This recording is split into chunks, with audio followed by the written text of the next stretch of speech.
Good afternoon, everyone. Welcome to the Tuesday, February 1st edition of the MMAOB Daily Podcast. I'm your host, as always, Adam Martin. Back in business with Big Marcel, my co-host, as always, Monday and Tuesdays. You weren't here yesterday, Marcel. It was your first day in your new job, but I know that you're getting settled in now. Now you're here, so glad to have you back. I know I speak for everyone when we're glad to have you back. How's work going, man? Your new job? Yeah, not in spirits today apparently, but I'm here again. Yeah, all good, man. It was a pretty busy day yesterday. The thing is, I went to the studio like in Hilversum where they work at Eurosport, and yeah, it's like a 2.5 hour, 3 hour from my home. And I went with not with a car, but with train. So I'm pretty like how the train goes and this kind of stuff. So it was pretty long trip, so I was kind of late at home, but yeah, it was fun, first time there meeting everybody. So yeah, but I'm back now. So yeah, we'll break down UFC Vegas 47. Looking forward to it, We man. will, and I just want to, before we start, congratulate you, man, because like I know it's a big step to like leave your, day job for an MMA career, and I wish you the best of luck, man. Because you're a good friend of mine, Marcel, and you're very good at your job. So I wish you the absolute best of luck. Let me get these comments here. Thanks, man. We got Hype MMA. Good afternoon. Glad to have you here, buddy. Tristan's here. What's up, man? Glenn. He just said something about the Tifi and Romanov being. I'm not sure about that, Glenn. Just heard about that. Yeah, we're all happy for Marcel. What's up, Joe? Glad to have you here too. I don't know about that, Nicola. Have you heard about that? I mean, we're going to focus on the card, but I'll take these questions quickly. But I think probably they removed Blachowicz against Rakic, and then automatically that moves to one fight to the first fight. So I would be honestly surprised if they go with Askarov Kara France as the main event, but I hope so because I think it deserves it's a good fight. Rounder. Yeah, I mean, for 5 rounds would be good. I think if anything. Yeah, this is the main event. Holly Holm and Caitlin Vera. I mean, this is just a fight I don't want to see. It's not a fight I'm interested in. I think it's going to be extremely boring. I just ranted against Adam on the private chat, man. Yeah. Oh no. Yeah, these guys are happy for you. There's Jim's here too. Thank you, guys. No, we're all happy for you, man. Anyways, all right. So today, obviously, we're going to break down UFC Vegas 47. Now, today, maybe at like noon, Sam Alvey goes on Twitter and says, "Hey, I'm out of my fight's off because I guess Phil Haas pulled out, I believe, with an injury. So the fight's off." And I'm thinking to myself, okay, there's gonna, it's only a few days. It's gonna be hard to find someone. But Marcel breaks some news today. Marcel, what's the new fight? You broke some news. Yeah, Brandon Allen, man, at 205. So it's at 205. Okay, yeah, that's light heavyweight. Okay, because it's short notice. That's interesting. I mean, you know what, guys? We'll start with this fight because I don't think we have odds yet. Let me double check, but I don't think there's odds yet because I'll be surprised. You guys just broke the fight. Yeah, it's not like unless you made the odds, Marcel. You broke the fight and the odds. Marcel's like, this is the favorite. Brandon's gonna be the favorite, no doubt about it. He'll be the favorite. He'll probably be like 3-1, 2-1, 3-1 in between that. He should win the fight, but again, he just got knocked out by Chris Curtis. And I don't know. I mean, I think Brandon Allen's a good fighter. He looked great against Puna Soriano. Like, that wasn't that long ago. But, again, short 4 days notice or whatever. I don't really have, like, I wouldn't personally want to bet on him. I was going to pick Phil Haas to beat Sam Alvey, Marcel, but the odds were too high. They were minus 400. So it was one of those ones where, like, you kind of had to take a shot at Sam. It's dog. I mean, it was dog or pass. Like, you can't bet on Phil Haas. In this situation, like, I don't know if it might be favored or passed now instead because I think Brandon Allen's just honestly a better fighter than Phil Haas. But he, again, just like his teammate at Sanford MMA, Phil Haas, they're literally teammates. They both just got knocked by Chris Curtis, and it wasn't that long ago. So that's the thing that I'm worried about. Like, is this guy coming back too soon? Because, again, that wasn't long ago. I think, Tristan, you have a good comment here. 205. Both guys, I think, probably the durability a little bit better at 205. The weight cut's obviously not going to be as bad for Sam, so that's going to be interesting too. I'm obviously leaning towards Allen. I think we all are going to be, but I'm just saying, like, I'm not. His nickname's All In. I'm not all in on this guy in this fight. He could get knocked out in this fight, so I'm picking Brendan Allen. I think he just batters Sam Alvey. He probably wins a decision. Marcel grinds him out, but I'm just saying, like, it's short notice. It's going to be a big favorite. Like, is it really a good spot to bet on? I'm not sure. Give me your thoughts, Marcel, on the fight. First of all, the funny thing to me is like Brandon Allen went from Sean Strickland to fighting his teammate Chris Curtis, and now he's fighting Sam Alvey, who's a good friend, also teammate of Chris Curtis. So, I mean, that's pretty funny, Yeah, the thing is, Sam Alvey always has that chance to knock somebody out, because he has that one punch knockout power. But overall, I think Brendan Allen should win this fight. That's the same with Phil Haas, like you said, man. Phil Haas, it was possible for Phil Haas to get knocked out in the fight. But I would have picked Phil Haas as well. I picked Brendan Allen here. I think he should win this fight, either with his ground game or either with stand up. He should be just watch out not getting knocked out. But I feel like he fought Chris Curtis last time out. He should be more aware. Yeah. So yeah, I think Allen here. This is an interesting comment from Tristy. He says Alvey's prepared for 185, which I just said, so I agree with that. He'd be the smaller guy for sure. I just checked the stats. Like the matchup's not there on UFC stats yet. I just looked at both guys. They're both 6'2". They both have a 75-inch reach, and they both are fighting at 185 normally. I mean, Allen has fought 205, but he's been fighting at 185 in the UFC.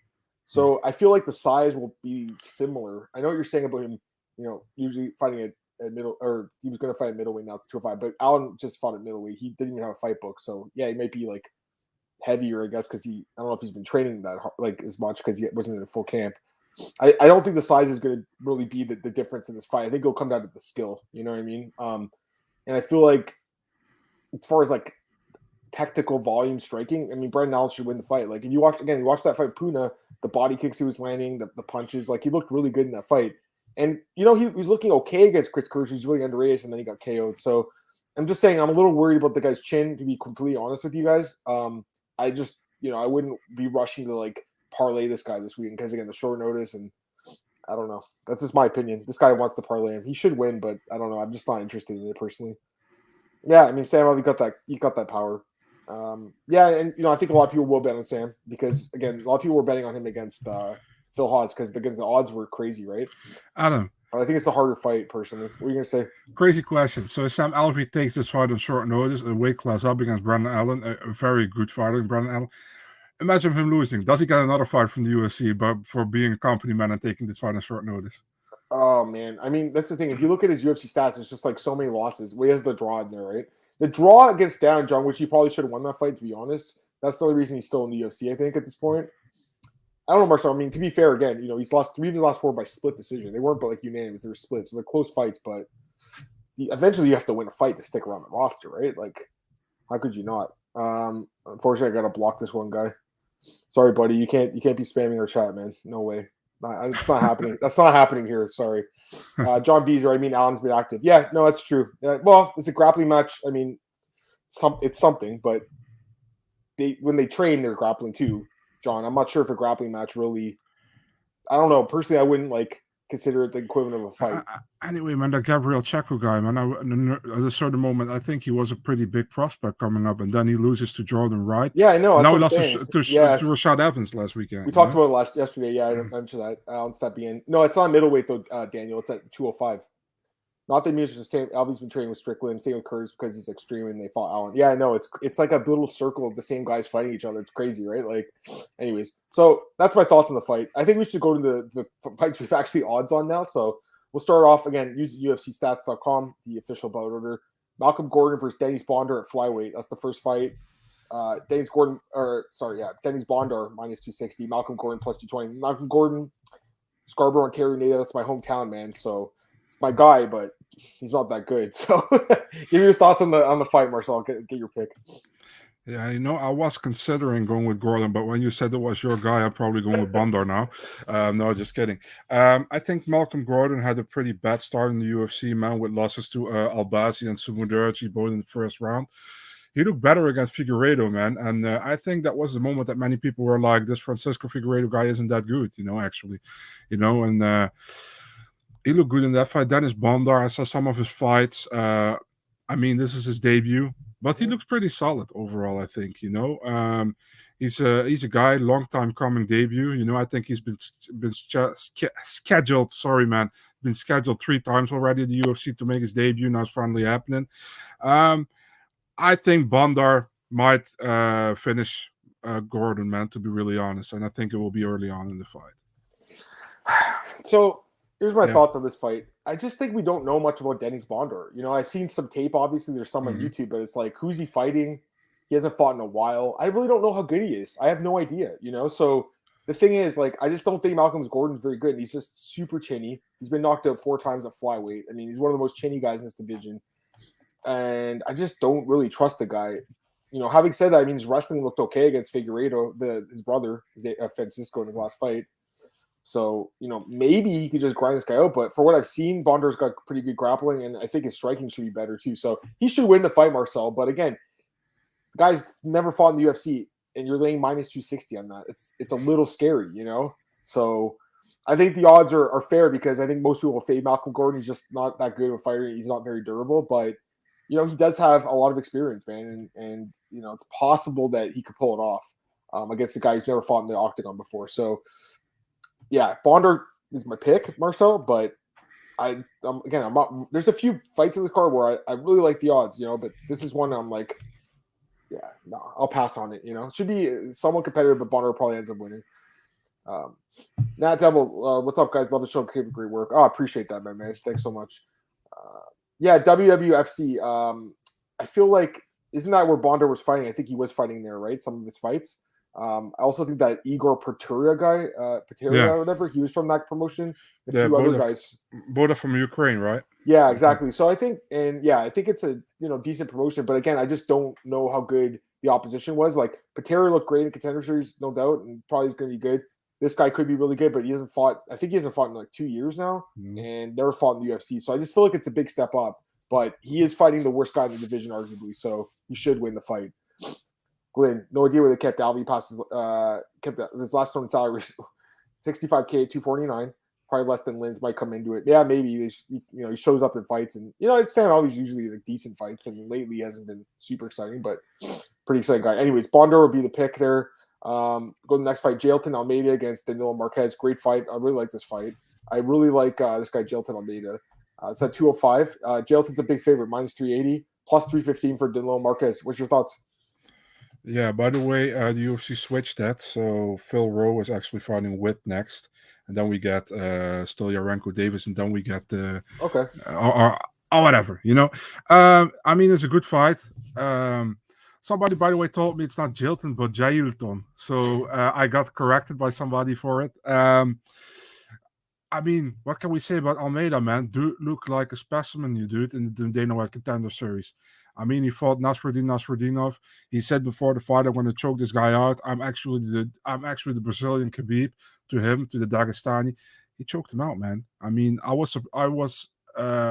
think he was in trouble in the first round, but he came out of it. In the second round, he took over, and he looked great, in my opinion. Marquez is the training partner of Shogun, right? Yeah, Marquez started very well in the UFC with 2 wins, but he fought your favorite guy, Khadis Ibrahimov, remember? And, and after that, he won against Mike Rodriguez. Yeah, his last fight, he lost to Kennedy and Zechuku. Man, I can't go against Almeida, man. What I saw, man, the dude looks really good, and dude is a character as well. I really like his fighting style. I think he will go big in the UFC, to be honest, man. So I'm full on Almeida on this one. We know Marquez is pretty good on the ground, so. But on the other hand, he lost to Gabriel Checo recently in the grappling fight. So I'm taking Almeida in the second round, man. Let's go crazy. He subs him. Oh, there you go.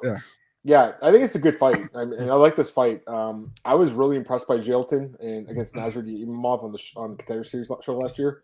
Looked great. Marquez, I just think he's come to the UFC too late. He's 36, right? Like, to me, he's a little bit of an older guy. And I'm not saying Jailton's super young because, he's 30 himself, but that is a big difference, 30, 36.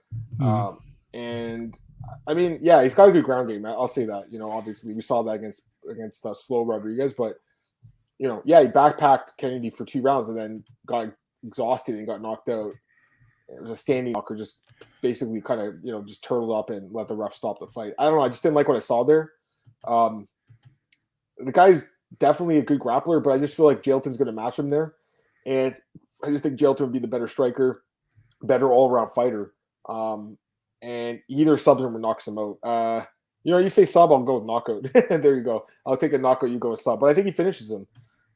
I really like Jailton Almeida. I'm disappointed by the odds because he opened at minus 210. Now he's minus 380.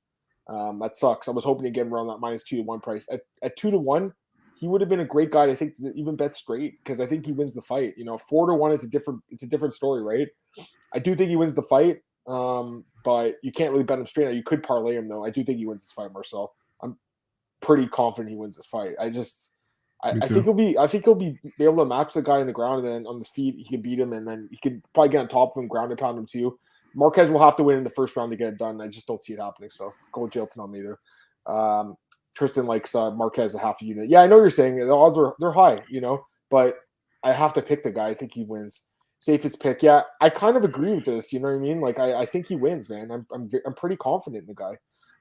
Picked Jilton back in November. Yeah, I mean he should have won that fight back then. It was the same fight. It got rebooked. Amir loves double legs, and yeah, I think so too. Yeah, I think he beats him up and finishes him, either submission or ground and pound knockout, something like that. All right, let's go to the next fight here, guys.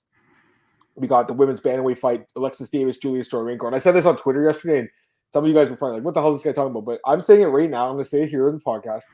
This is a sleeper fight of the night. And I know you guys are going to be like, this fight sucks, right? I don't think it's going to suck. I think it's going to be pretty fun, Marcel. I think these girls have proven they're super durable, they're super tough, and they love blood. I think they're going to be punching each other in the face for 3 rounds, and it's going to be bloody as hell. I think it's going to be a good fight. So don't take a piss break during this fight, because I think it's going to be a good one.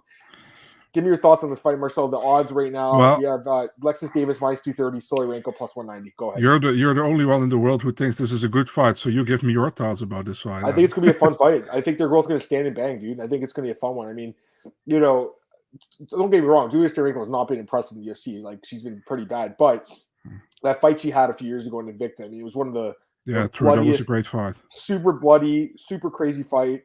And she's pretty durable, man. She got finished last fight, but it took almost 3 rounds to get her out of there. This is a girl who walked forward with blood pouring down her face. And Alexis Davis is the same way.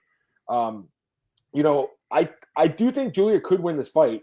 I think the odds, they're fair. I think Davis should be favored. She's the veteran. She has way more experience.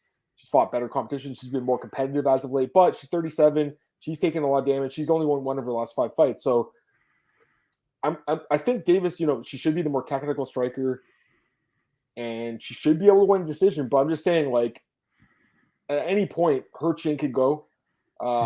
She's taken so much damage in her career. A cut could stop the fight too. She cuts really bad in her fights.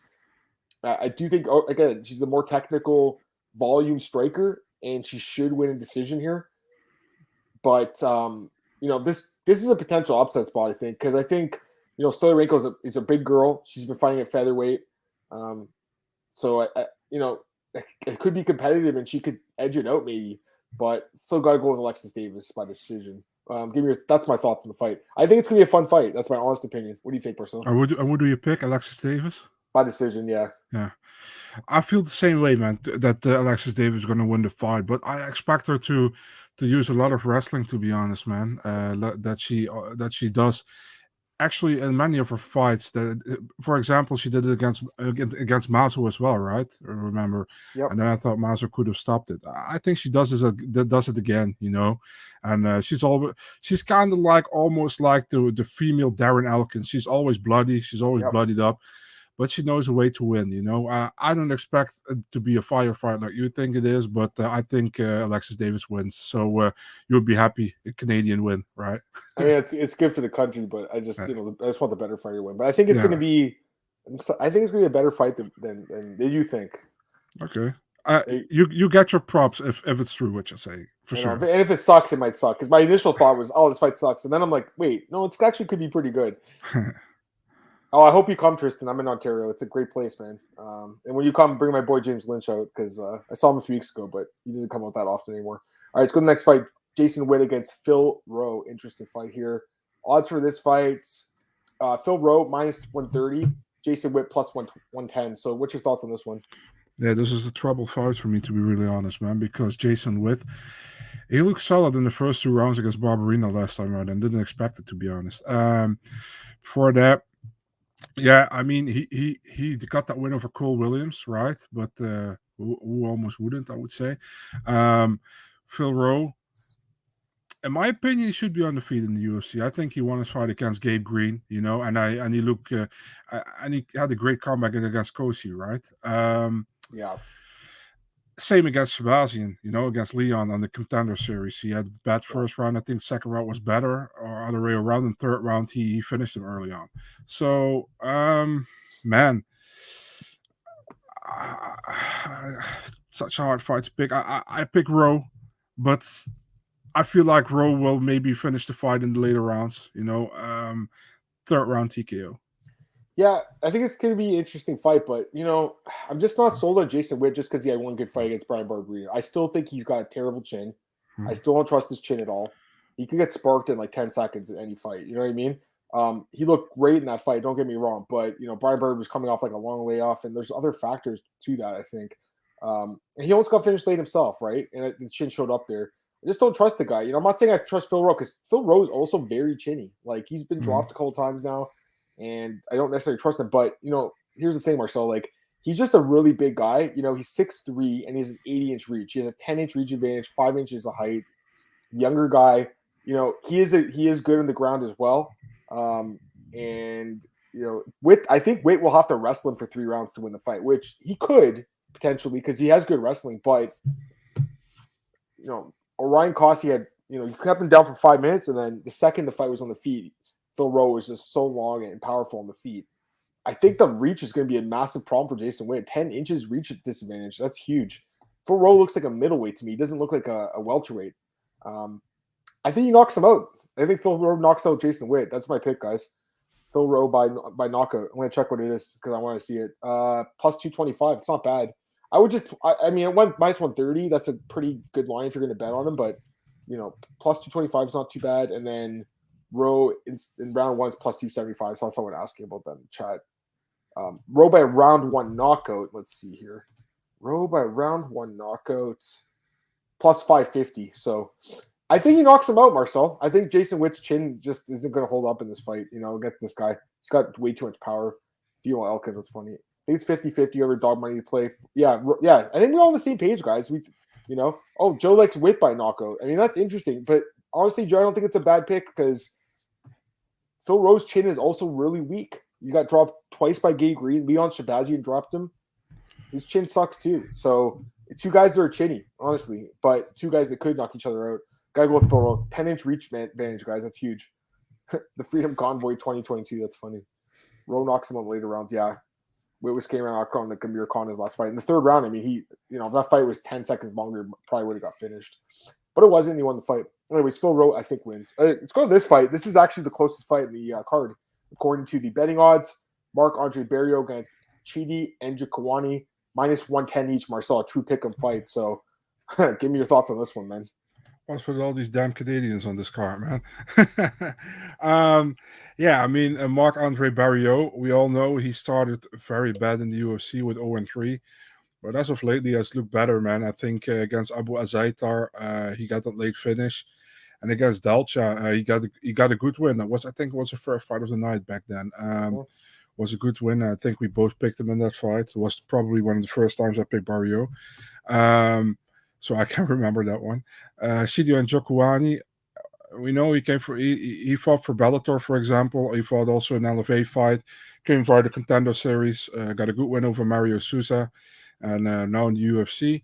Man, I expect this to be a good fight, to be really honest, man. I expect Chidi to stand and bang probably with Barrio. What is Barrio going to do with that one? Does he fight smart, or does he going to stand and bang with him and he gets dropped? I don't know. I feel like I'm going with Kawani in this one, man. It's a really 50-50 fight to me, man, but I have more trust in Kawani to get the win. Does he finish him? I don't know. I'm thinking go with the decision, man. Nicola's asking if there's any chance of Julian Lex Davis going to finish. Definitely. I think if there is, it'll probably be TKO by cuts. That's the way I think. Because someone gets cut and the doctor stops it. And honestly, it's been a while, I think, since we had a doctor stop, and it's probably due for one soon in the sport. So I'm thinking but I feel like that fight goes over 2.5 rounds most of the time because they're both super durable. I would think it would be Julia knocking out Alexis, though, because Alexis, remember Ronda knocked her out like 10 seconds or something? Okay, let's get to this fight. All right, so my initial thoughts were, Barrios looked great. I've been betting on him. He's looked amazing. He's been winning me money. So I'm like, all right, I got to continue the hot streak. But every matchup's different, right? It's not just I can't just blindly keep betting on him because I really like the guy. I think he's improved a lot. Don't get me wrong, Marc-Andre Barrio definitely improved a lot. He's shown that the cardio is great. It's always been good. The wrestling's improved. The striking's improved. Everything's improved, right? But I still don't think his striking's at the same level as Andrew Kawani. I think Andrew Kawani is definitely the better striker. The guy really attacks the body well, kicks the body, knees to the body. He's nasty.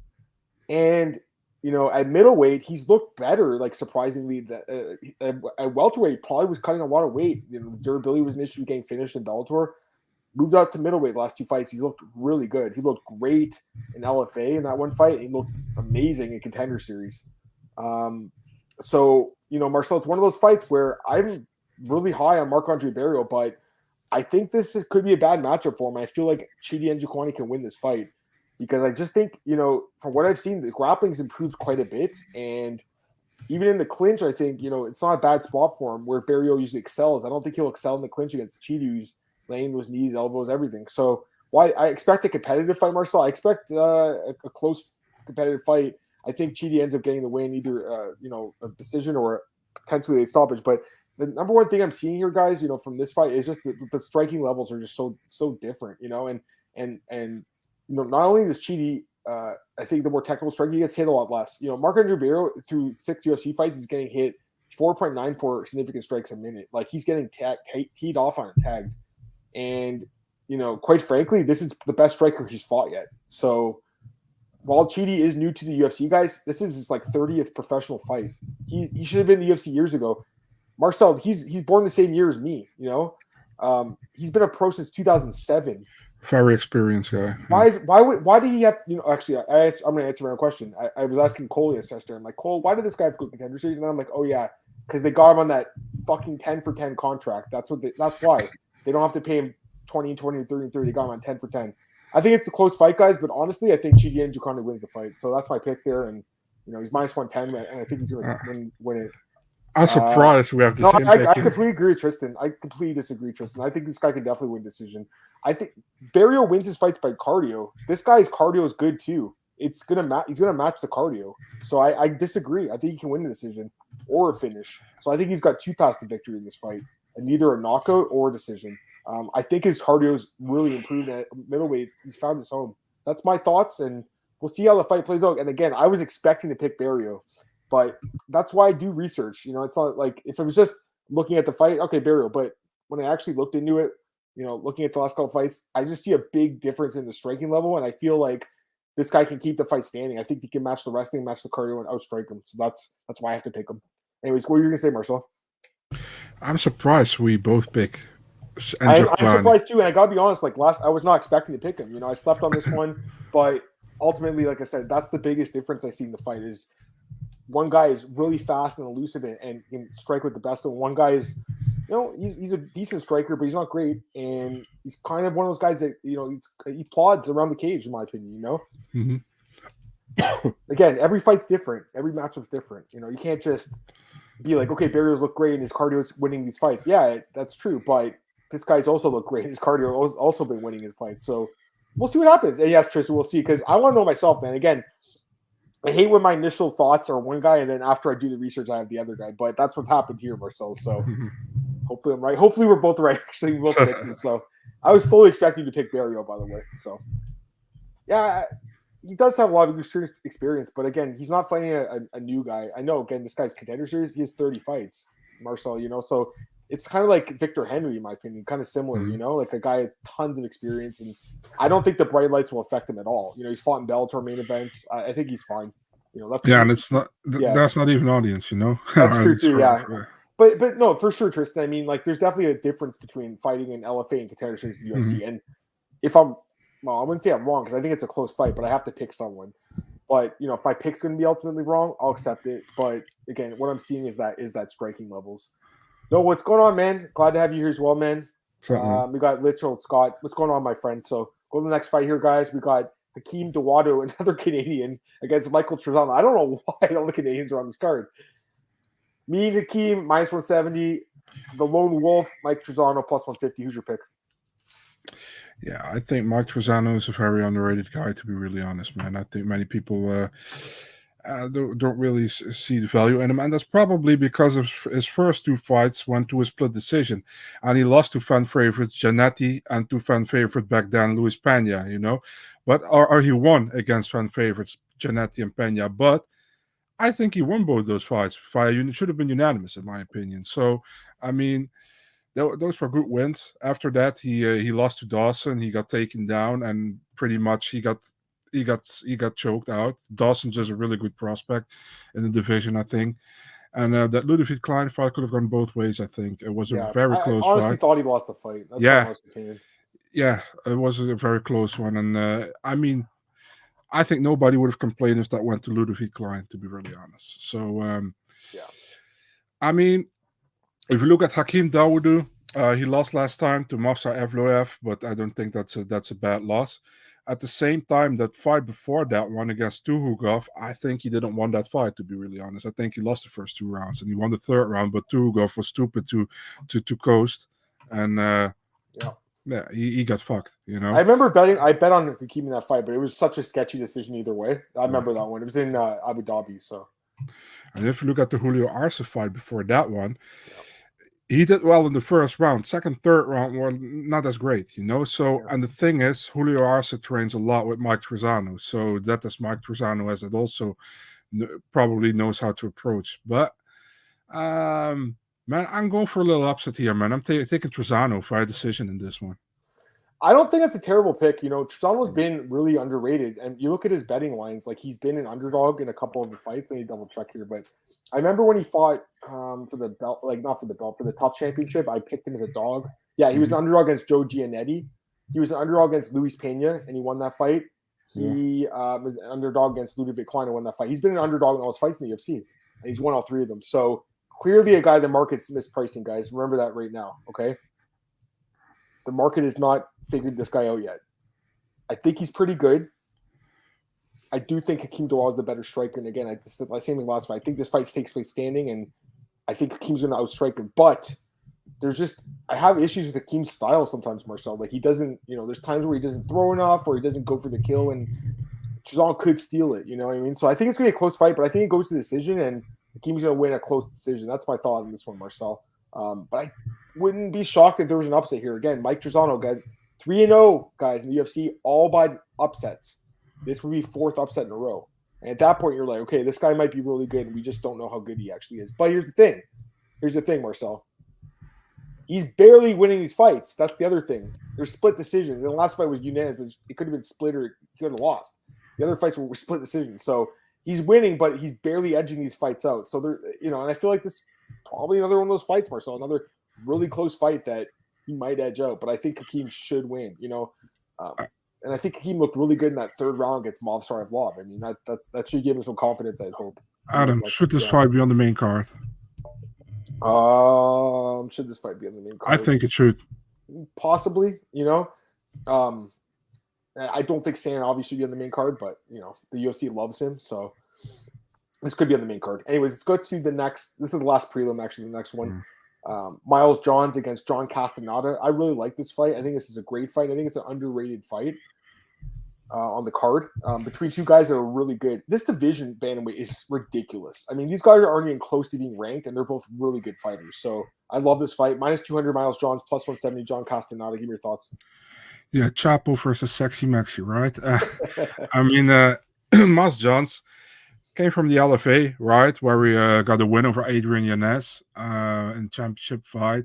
Contender series wasn't the best fight, I think, against Richie Santiago, if I can remember, but he did enough in the UFC, wanted to sign him, which I agree with because he's a good fighter. Had that debut, that very tough debut against Cole Smith, that other Canadian guy who tried to control him on the ground, but he still got the decision win. Then got that loss to Bautista, that I didn't expect. But man, he has looked great in his last two fights, in my opinion. He knocked out his opponents and TV'd and Anderson Dos Santos. The Dos Santos was almost sad to see, man, for Dos Santos. I think he broke his leg or whatever. Castaneda, also, he came from Combate, right? He had a great run there. Went to the contender series, fought that Shaden Lealoa guy, which I always fail to pronounce correctly. won the fight, didn't get a contract, went back to Combate, won 2 fights, then lost to Levi Marokin and to Josie Aldai. And then again, got to the UFC at a certain moment, but that he had that loss against Nathaniel Wood, right, in his debut. Not a bad loss, you can lose against Nathaniel Wood in your debut, but he looked pretty decent against Wineland, man. He knocked Wineland out late in the first round, so he got power. But I think Miles Johnson is a more complete fighter, man. I think Miles Johnson will probably. I know Castaneda has a background from wrestling as well, but I think Miles Johnson's wrestling is better, to be honest. And I expect Miles Johnson to man, maybe he's gonna strike with him. I don't know. I think Miles Johnson also has some really good striking, and Castaneda is pretty. He's sometimes a little bit wild, in my opinion, and Miles Johnson is a little bit more composed. I'm taking Miles Johnson here. Will he finish him? Maybe. I'm not sure, but I'm taking Miles Johnson via, let's say, late third round TKO. There you go. Yeah, I love this fight. I just think this division's sick. It's just so good. Like these guys are like the top 25, I guess. Like maybe, and to me, they could easily be top 15. They're both good. So I think Johnson's look great. Obviously, the last fight was very impressive. Destroyed that dude. His leg was destroyed. Broke his. That other guy, I should say, was super tough. He fought with a broken leg for 3 rounds and then gets brutally knocked out in the third. The Natty Vidal fight was a nice knockout, but again, that guy's kind of not very good. So is it a good win? I don't know. The Batista fight got knocked out. That's not good. Cole Smith fight was not super impressive, but I think he has made some changes. Overall, Marcel, I think he's been okay in the UFC. Lately he's been looking amazing. So, but again, that Cole Smith fight was not very good, and Batista too. So it's not like he's blown the roof off the house, to say. John Castaneda, I mean, same thing, I guess. Like, had a decent fight on Contender Series, didn't get signed, goes to Camacho, had some really good fights, had some close losses. Some of the guys he fought ended up in the UFC. Some guys are champions there now. So it's like, he's good. And I remember when he got signed to the UFC and he fought Nathaniel Wood, I thought, man, this guy's not too bad. He's pretty tough and he's pretty durable. And then he fought Eddie Wineland and knocked him out, which was a nice win. I feel like this is a really close fight, guys, personally. I think these guys are both the same. I definitely understand why Miles Johnson's favorite. He's looked great lately, and it's he's a bigger name and stuff. But I think it's a close fight, Marcel. I'm kind of looking at John Castaneda as an underdog, guys. At plus 170, you can get plus 200 out there. I think it's a really competitive fight, and I think he can hang on the feet with this guy. And I think he can grapple him too. So again, John Castaneda is an underrated guy, and he's again very experienced fighter. It's his 25th fight, right? So 24th fight, actually. Sorry. But, still, I mean, the guy, is a pretty good fighter, I think. And he does have a reach advantage in this fight. I think he can hang with him and win a decision. But, he did get tagged along the Nathaniel Wood fight. So if he gets KO'd here, it wouldn't shock me either. I'm leaning towards an upset, though, Marcel, because I just think it's a close fight. So that's my thoughts, guys. I would take the plus 200 in a close fight. That's my thoughts on this one.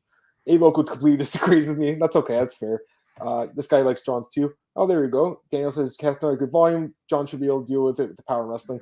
I don't know how good Miles John's wrestling is. He's landing not even one takedown a fight or per 15 minutes, guys. So his wrestling is I think it should be good enough. But he had 3 takedowns landed.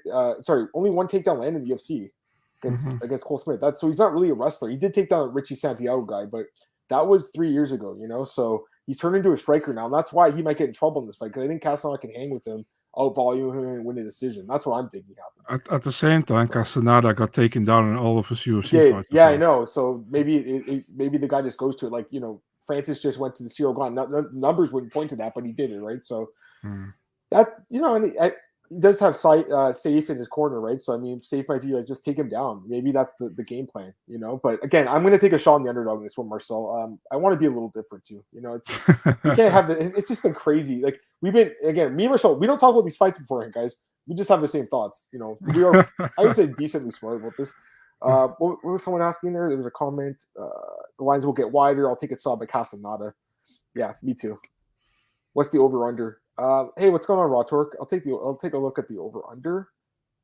You can get 1.5 or 2.5, depending on the book you're at. But over 2.5 minus 175, under 2.5 plus 155. I'm leaning a decision, to be honest with you, but it wouldn't surprise me if there's a knockout here. So I don't really see value either way, but maybe you do. What do you think, a finish or a decision? I have a TKO in the third round, man. There you go. So, but I know, but over. Again, is it over or under that 2.5 minute mark in the third round? Over. That's why this is hard to bet, Marcel. You can't just be like, oh, maybe third round. It's like when in the third round, So, yeah, the kicks look good in the last fight. Again, he could definitely win this fight, and that was again kind of my initial lean, but I think the odds have swayed me a little bit. In a close fight, I'm leaning towards the guy at plus 200. All right, let's go to the next fight. Another interesting one, I think. Julian Erosa against Steven Peterson. Interesting fights. We have. I've never thought I'd see the day where Julian Erosa was a minus 300. I'll start with this one actually, Marcel. Never thought the day I'd see Julian Erosa at minus 300, but here we are. Steven Peterson plus 250. I'm going to say it right now. These odds are way too wide. I mean, this is crazy. Julian Erosa's looked good lately. Don't get me wrong. And when I saw this fight, I'm like, okay, he should win. Because he's looked great.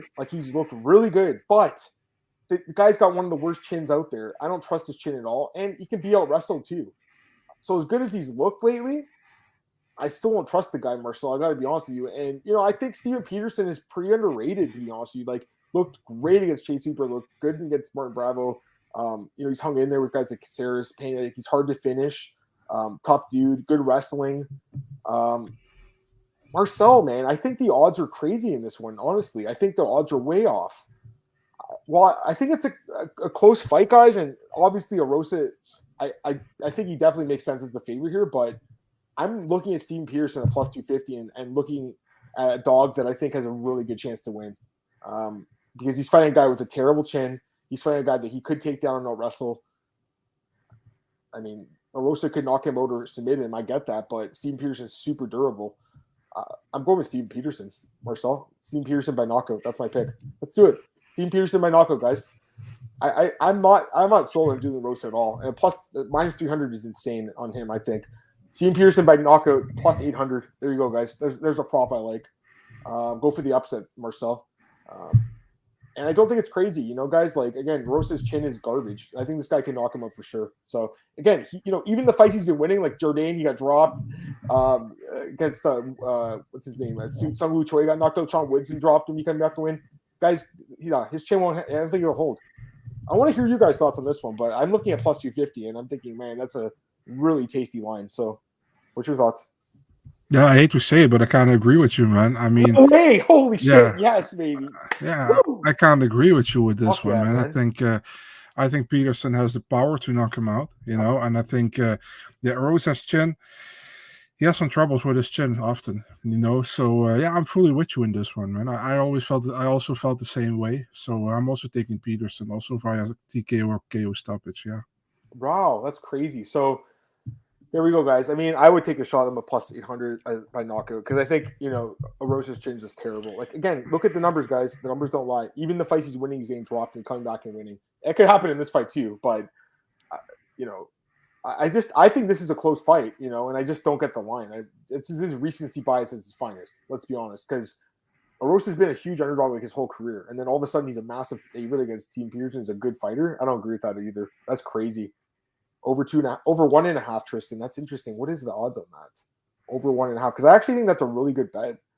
Minus 260. I don't know if I touch it. I mean, Peterson could knock him on the first, but either way, yeah. I mean, I'm just going with Peterson by knockout plus 800. And Peterson straight plus 250. Take a shot on him, Marcel. Again, competitive fight, guys, but he's a super experienced. He's got 20. This is his 29th fight. You know what I mean? This is not a.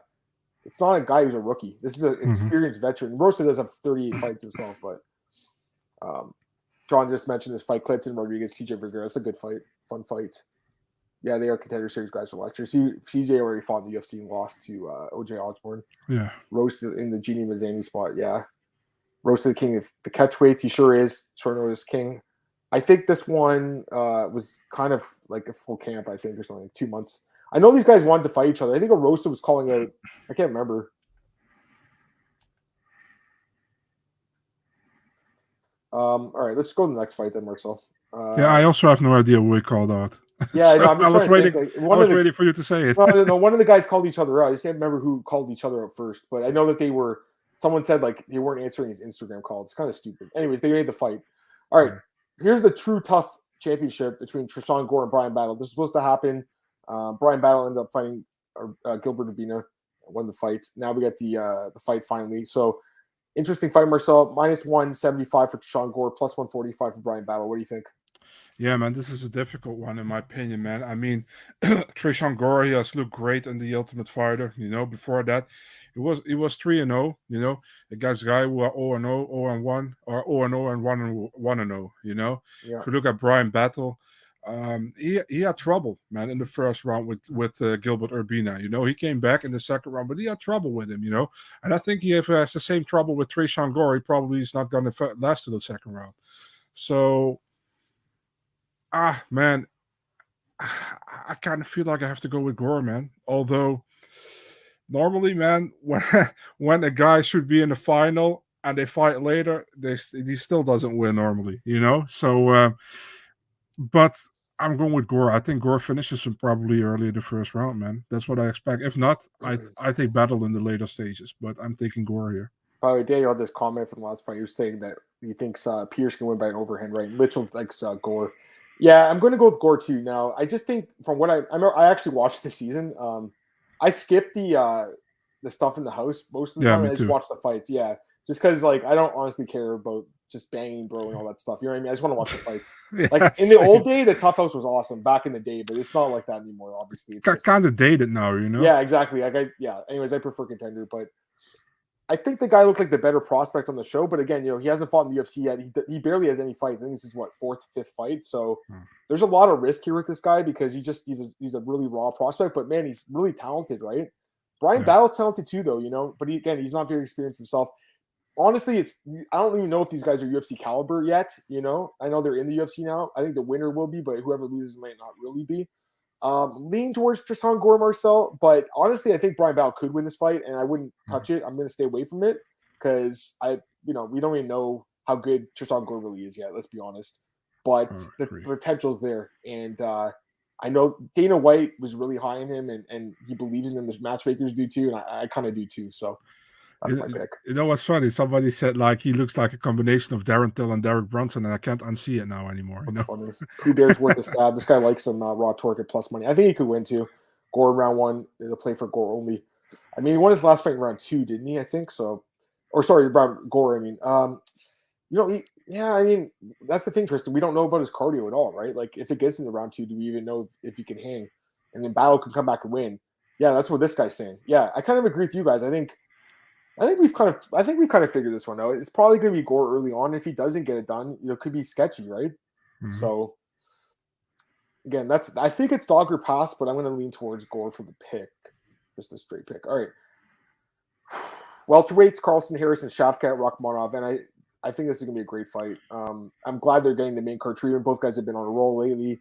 We got Shavkat Rakhmonov -240, Carlston Harris +200. A guy, Carlston Harris, who's won. Well, he's actually just his last fight was an underdog against Impa, but I mean he's an underdog again here. So give me your thoughts on this one. It's a great fight, man. Let's be honest, man. Shavkat, he came from M1 Global.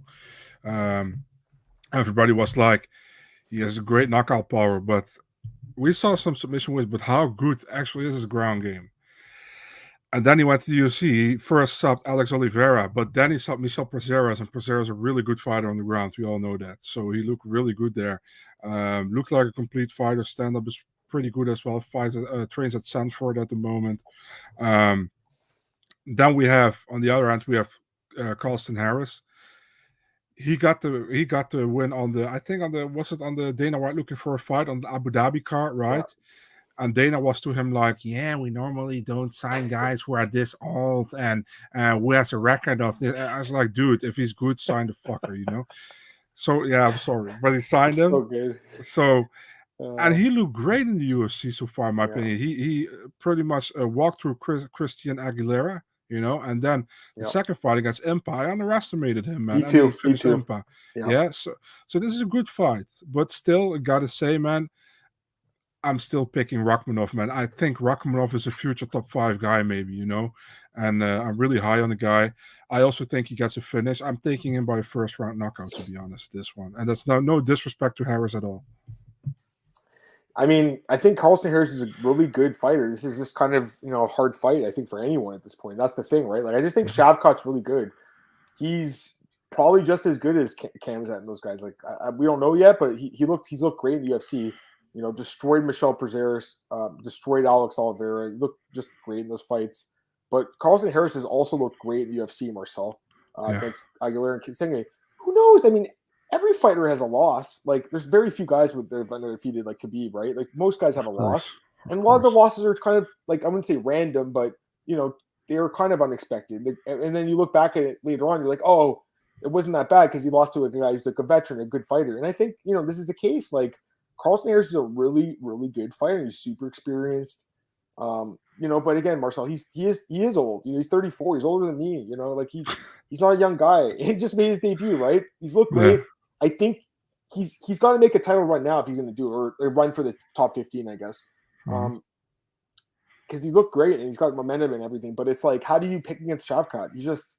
He's looked amazing everywhere. The striking, the grappling, everything, Marcel. So I got to go with Shavkat. But again, it's another spot where I think it could be a potential upset because I think Carlston Harris is really good. And, you know, if this guy loses to him, I wouldn't hold that against Shavkat. It's just a learning experience, you know, because I think Harris is solid. But I'm going to go with Shavkat, Marcel. Probably gets a finish at some point. What are you going to say? Yeah, if Shavkat loses, it hurts its value at this moment, I think, because it does. Yeah, he is really like people are really high on the guy, and I'm as well, you know. Yeah. But I think if he loses, man, that could cost him almost Ankalaev years, you know. I think. Yeah, exactly. It cost you a couple of years of your career because you take that setback. No, you're right. Exactly. Shavkat King, Harris 34. Yep. Yeah. Let's see here. This went over. Seguid is aging so well. Harris worth the stab. I saw a fight where Shavkat on his back. The odds are wide. I agree. with Tristan. I think the odds are a little wide. I agree. Took the dog shot at Harris plus 210.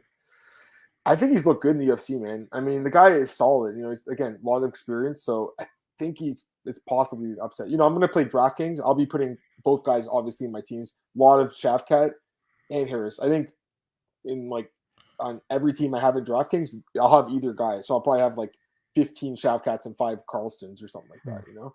Let's go to the co-main event. Puna Soriano against Nick Maximov. Let's go this fight. The odds. Minus 185 for Puna, plus 160 Nick Maximov. One comment from Zishan. What's going on, man? He says the whole of Caucasus region behind Shavkat. Yeah, that's driving the line up to minus 240, minus 250 soon. Anyways, Puna Soriano, Nick Maximov. Go ahead, Marcel. What do you think that this fight is in the co-main event? I'm not sure. I think they like both guys, I guess. Like, they're both, you know, decently exciting guys, I'd say. But maybe they hope Maximov wins, you know, because he could be promoted as, like, Nate Diaz's protege, I guess. But I don't know. I think Shavkat should have been, to be honest with you. But anyways, what's your thoughts? I think so as well. So Nick Maximov had that last short notice fight last time against Cody Brundage, right? Or it was short notice for Cody Brundage. Nick Maximov was supposed to fight. Let me think. Who was he supposed to fight again on that card? Cody Brundage took it on for sure. Oh, Carl Roberson, right? Yeah, he was supposed to fight Carl Roberson. Listen, man, Maximov looked good in the first round, but after that, he was fading badly, you know, and Cody actually won the third round, but Maximov still won first and second. If you look at Puna Soriano, the thing is, the fight against Allen was a fun fight, but he didn't look great in that fight, to be really honest, you know. Many of Puna Soriano's fights ended in the first round because he has that power and knocks people out. So, actually, we have 2 guys here who have great first rounds normally. So, I mean, I feel like Puna knocks him out in the first round, to be honest. And if not, we can see a very long decision, I think. But I think Puna knocks him out in the first round. So I'm taking Puna Soriano. Joe likes to fight. I do too. Do you think Soriano? I think he could. I mean, he could. That fight was, yeah, he's talking about Shavkat. I can't remember the fight. I have to rewatch. I know I've seen it at some point. These guys like Maximov.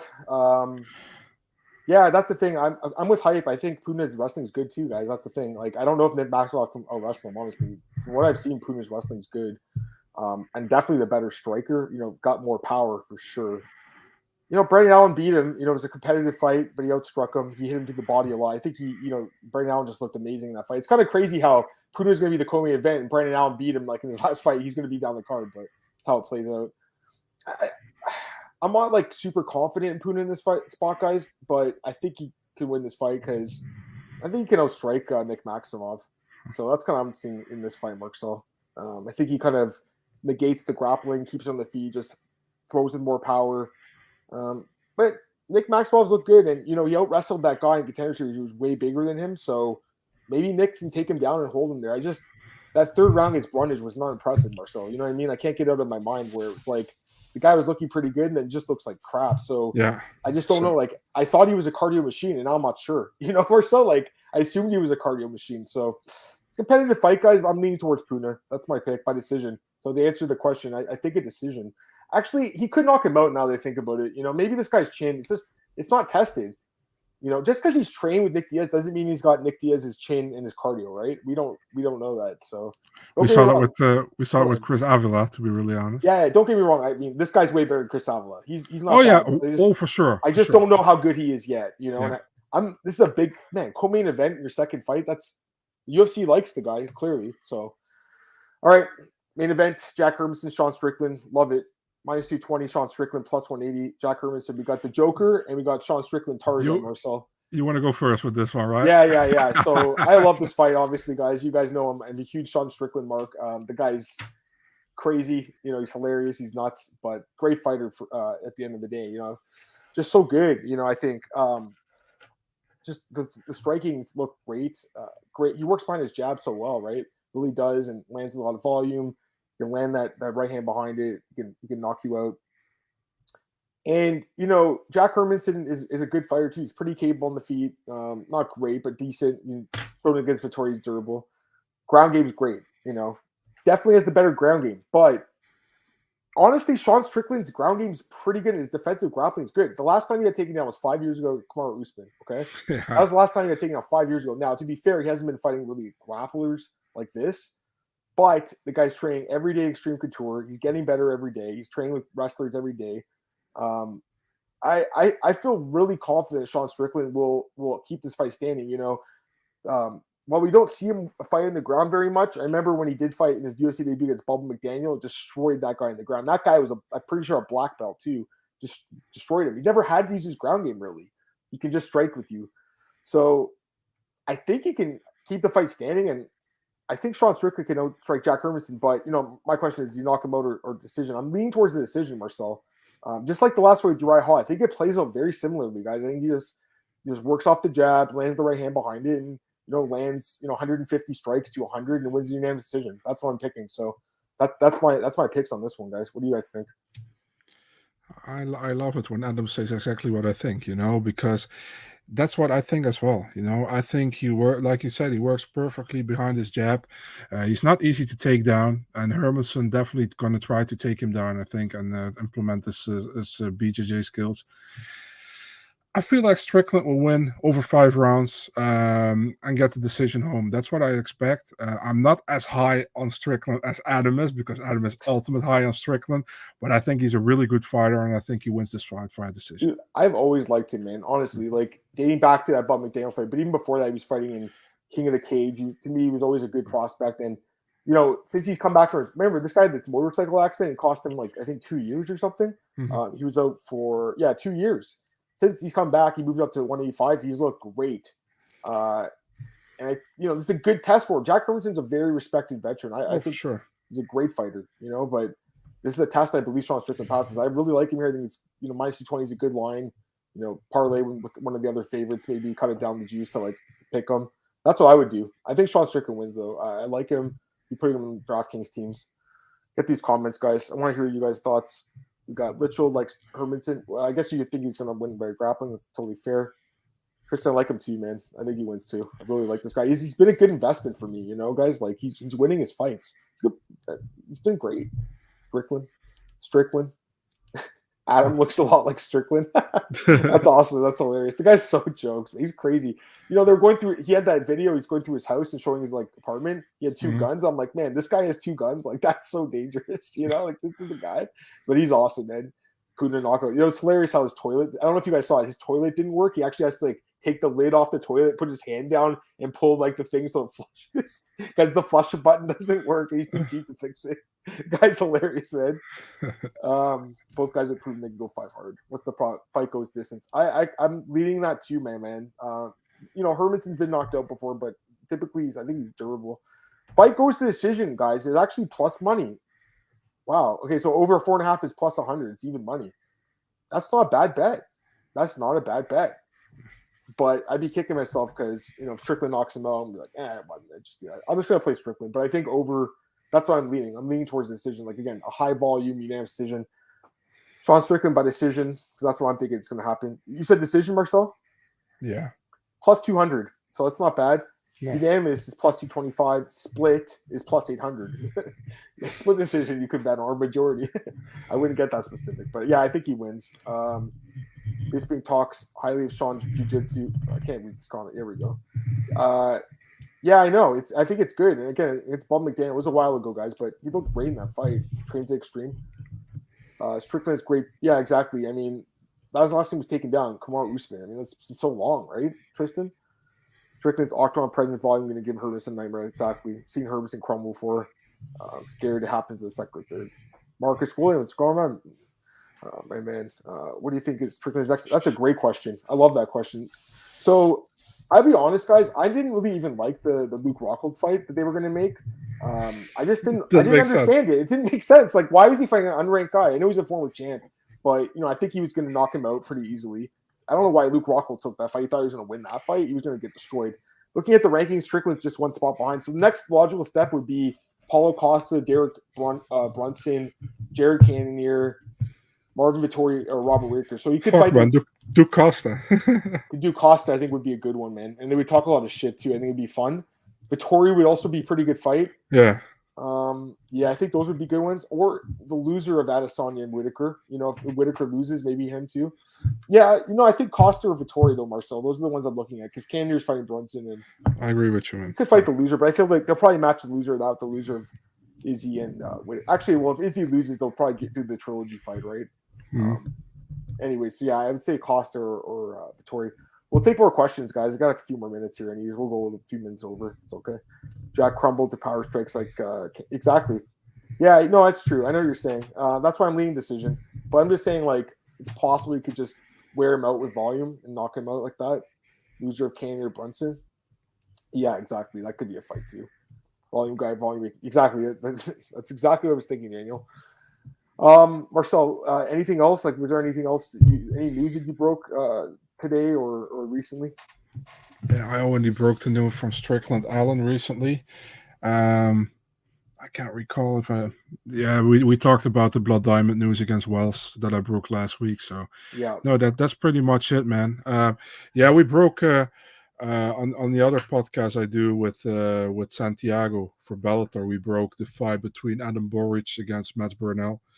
So that's a fun one. That's it. Go ahead. No, you go ahead. I was just looking at your thing. I'm just pulling up your page right now. Let's just talk a few about these fights. Jack hasn't come volume yet. You're looking at my thing that you. I'm looking at it. Ask permission to look at my thing. I have to ask permission. Okay. No, just kidding. We're gonna talk about this. I got a question about Gustafson. By the way, you were right, buddy. Because obviously Cole and Cole were at the news with the Blagoy-Ivanov fight. Is the Romanov fight off with the Lear? Is it off or so? Yep. Okay, it's off. There you go. What UFC is doing with Poirier and Jourdain, I don't know. Hopefully they just rebook it, I guess. I don't know. Tarzan might knock out this guy's got Gustafson. Yeah, okay, we're gonna go for these fights, guys. Pull up Marcel. We'll go a few minutes over today, guys. I'm feeling generous. No, let's just go 5 more minutes, Marcel. Talk about some fights quickly and then get out of here. No problem. Just waiting for dinner right now, so I got a few extra minutes, guys. Cletson, Rodriguez, CJ Vergara. We just talked. Someone just mentioned it. Good fight. Both good prospects. So, I feel like we just talked about that one. Okay, here we go. So, yeah, I don't understand why Gustafson's doing really. He's been bouncing around between light heavyweight and heavyweight. Now he's going back to heavyweight, fighting one of the biggest heavyweights. Don't get me wrong, he can win this fight because Rothwell's movements. He's a plotter. He's going to stand there and he can get picked apart. But it's man, Gustafson, the durability I don't trust at all. I don't know, Marcel. How do you trust Gustafson at this point in his career? What do you think? Yeah, I don't know, man. I don't think it's a good idea to stay at heavyweight for him, man. To be Why really is he honest. doing this? Yeah, I don't know, man. But Yeah, this is a weird fight. I kind of feel like this fight's not going to happen, guys. That's here. You know what? There's my prediction right there. This fight's going to get canceled. One of these guys is going to. Well, Gustafson's going to pull out. That's my. He never fights anymore, Marcel. You know. I don't like the fight either. It's kind of just weird. It's just a weird fight. I don't like heavy. You know what's fucked, guys? I remember when he fought the fight with John Jones. I was at that fight. One of the best fights of all time. It's like he was like a superstar. The UFC really didn't promote him well after that, you know, and he had a couple losses. Like when he lost to Rumble Johnson in Sweden, that was just never, his career never bounced back from that, you know.